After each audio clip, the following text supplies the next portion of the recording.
Hey, and good morning this mid-Monday morning on the 5 a.m. Mester Scrum Show. I hope you're doing well. It's a Monday. I saw the stock markets in Japan go crazy over the weekend. Or this morning at 4:30 a.m. in the morning, I was like, "Oh, this is gonna be. I don't know what kind of day it's gonna be, but it is a Metric Monday here on the 5 a.m. Mester Scrum Show, and I don't know if it's a good thing or not because the way all these things do. I got a controversial topic. Is planning poker always needed? I'm going to propose that it may not always be needed.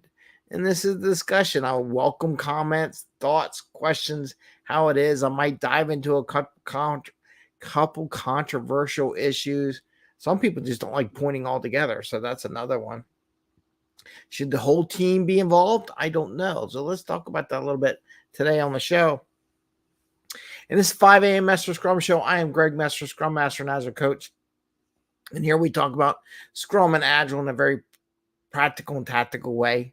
They're going to go very practical today. So you can bring more value to customer, not work so hard to bring that value to customer, and have a little fun along the way. God, it's controversial. I put that in the title. This is like, let's see how this works on YouTube and all the algorithms. Oh my God, he's talking about something controversial. It is not in the IT world. It is from another world. No, it has not. They don't care. But from a planning poker perspective, do you always need to have everyone in there? And if anybody doesn't know, planning poker is the idea of coming up with an estimate, a point estimate, rather than just a count a number of things you're working on in a particular sprint or a Kanban or however you want to do it, to give a size estimate to what you're about to work on. And in planning poker, the idea is that everyone on the team participates in coming up with the size. And I want to say it depends on how your team is formulated. Now, not everyone's the perfect agile scrum team where everyone can do everything and everyone's doing the same work. There's a lot of hybrid teams or customized teams out there where different people have different skill sets and they do different things. And maybe it's just two people, right? Maybe it's one person. It just depends on where they bring, or maybe someone's going to be assigned. And I'm going to talk about that. And that's controversial too. Do you pre-assign work to people?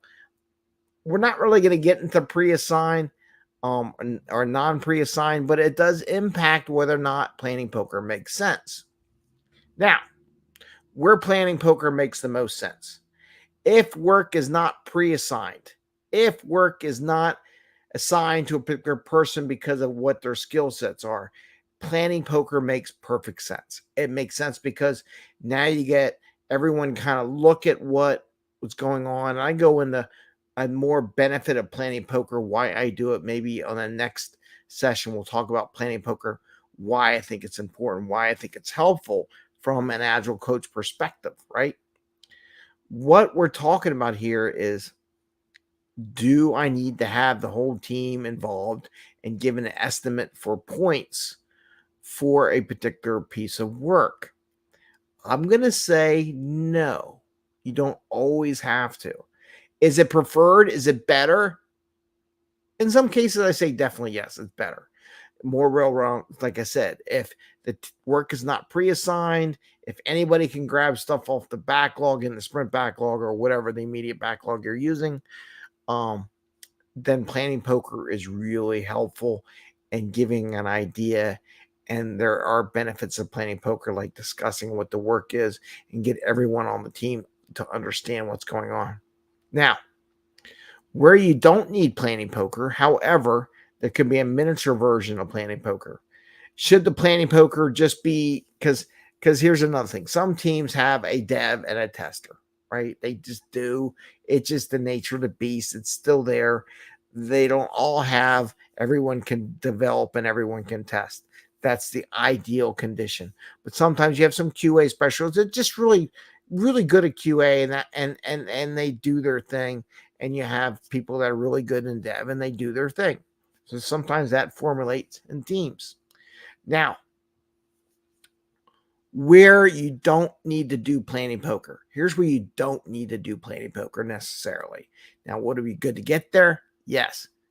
Let's say right now, from a practical perspective, If work is pre-handed out to people, you may not need planning poker.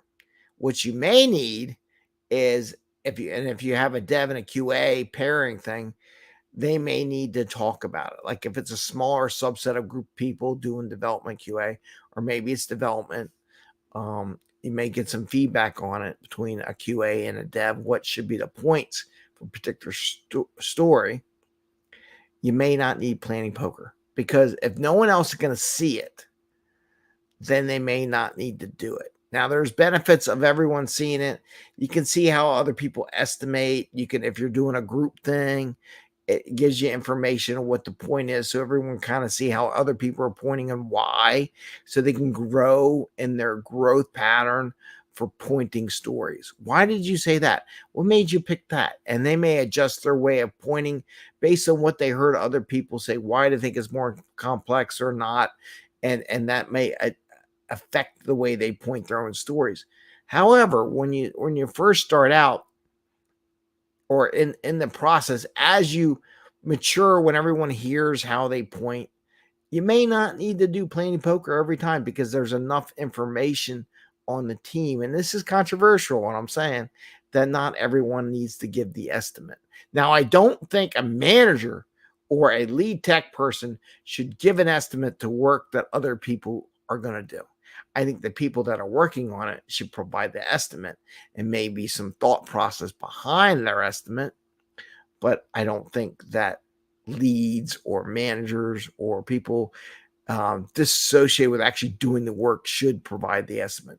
Definitely not product owners. They shouldn't do it. It should be people in the team, whether it be a combination of a developer and tester, just a developer, just the testers, whoever that's set up. And that's the controversial point. Like I'm saying, it doesn't always have to be the whole group doing the pointing. This is another variation. If you may have a team, like if you do less, and usually it's a one big backlog, one product owner, and multiple teams.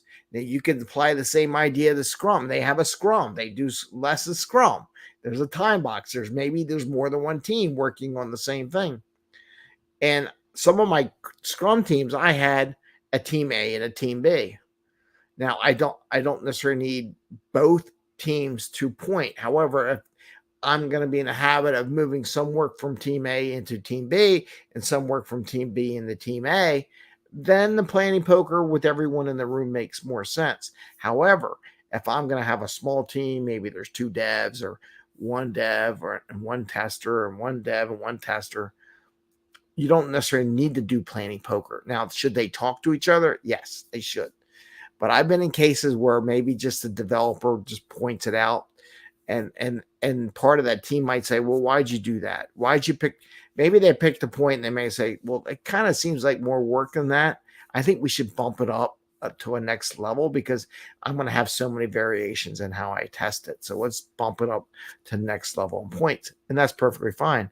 But in that scenario where you have small groups or individuals who do the work, you may not necessarily have to do planning poker where everyone shows their cards up at the same time. I should have brought a card. I have them all over my desk. I should have brought one up, but you may not need to do that. So there is some chances where planning poker is not necessary, right? And don't push it if it doesn't make sense. Go for the planning poker if your plan is to have everyone to be able to work on the work and be able to go anywhere you want. Planning poker is perfect. But if you're setting up a situation, they kind of craft, because we're not the ones that tell them how to do it. We're telling them there's optimal ways of working. But maybe sometimes the teams would like, well, I want to take this, I want to take that. And they're pre-picking the work, right? Like, I'm going to pick this, you pick those 5, I'll pick these 5. And there's many situations where you at the beginning of spring planning, well, this person's got 6 things, this person has 4, this person has 20, and you want to move things around. In those scenarios where those teams are, planning poker may not necessarily be needed. However, the discussion's good, because sometimes people want to hear it's the first time they do it. When you're doing refinement, you're doing a planning poker, or maybe you're doing sprint planning, and they're trying to come up with an estimate. but sometimes it's not needed. So I just wanted to share that with you. It's very controversial that I said that you may not need to do planning poker if individuals, which is also very controversial, are taking work, pre-selecting work, or work's being handed out to individuals. It's kind of a carryover. You do this, you do that, based on what they're working on, what's the priority, skill sets, fast, speed, whatever, turnaround, priority for the customer. There's those factors in there, but don't become a stickler for everything has to go in planning poker, because it may not have to. I just want to provide that little bit of flexibility. If you really want to be a stickler, yeah, I would prefer planning poker no matter what. But if they have a habit of doing it, you have to figure out if they have a habit of selecting or pre-assigning work during sprint planning or whenever. You have to figure out a bigger game plan to how you want to get it where anybody can take the work off the tree, right? Out of the backlog. If you're not there yet, then planning poker may not necessarily be there, and you may be just causing angst or conflict in the situation. Why do we do this? I'm the only one to do this, and I'm the only one. You may be flexible on how they want to do that, and may just let them point it for a while until the point where you feel like the team is ready for the ability for anybody to grab something off the backlog. So I just wanted to share that out. It's a little controversial. And how do you do assigned points? And again, points themselves are controversial in this world, but I just want to provide that as something. Is it becoming less agile? I would say yes, it is less agile when you don't do the planning poker, when everyone gets to see the work, because in the agile world, anybody can, because priority, if I get done early, I'm going to grab it, I'm going to work it, versus waiting, and that person may never get to it. But having the ability to be agile, flexible, the agility for anybody on the team to grab work, it's a different story, right? That's the ultimate goal. But if you're in a immature team where they are still handing out one-on-ones and people are assigning work, it may be okay not to do planning poker, right? You have to judge it, you have to see it.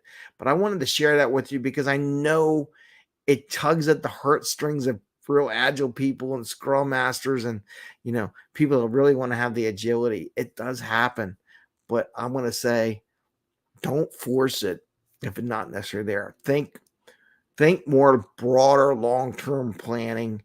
How do I want to get the team more agile in what they do? Is the planning poker the avenue from what you want to do? I would say no. You should talk about why the benefit everyone be able to pick work. And once they decide to go that route, then get into the planning poker aspects of agility and Scrum and Kanban or less or whatever you're doing, right? Once they decide they as a group want to be able to pick any item or whatever the next priority item is on the sprint backlog, then you get into planning poker. If they're not going to set it up that way, it's good to demonstrate planning poker, how it might work, but you might come off of it a while until the team matures enough to do that where they can all grab an assignment, which is the ultimate agility goal, right? So I wanted to share that with you. I hope you're doing well because we want to bring work quicker, faster to the customer. We don't want to frustrate team members. We don't want to do that. So with that, I want to wish you all happy scrumming, a great day. I hope on this Monday your stocks are okay. Don't sell. Don't panic. I don't know. Don't take my advice on the stock market, but don't panic over one day. Remember, it's the long term that really counts. Anyway, I hope you're doing okay out there, and I wish you the best. Again, happy scrumming. Take care, and we'll see you again next time. Bye.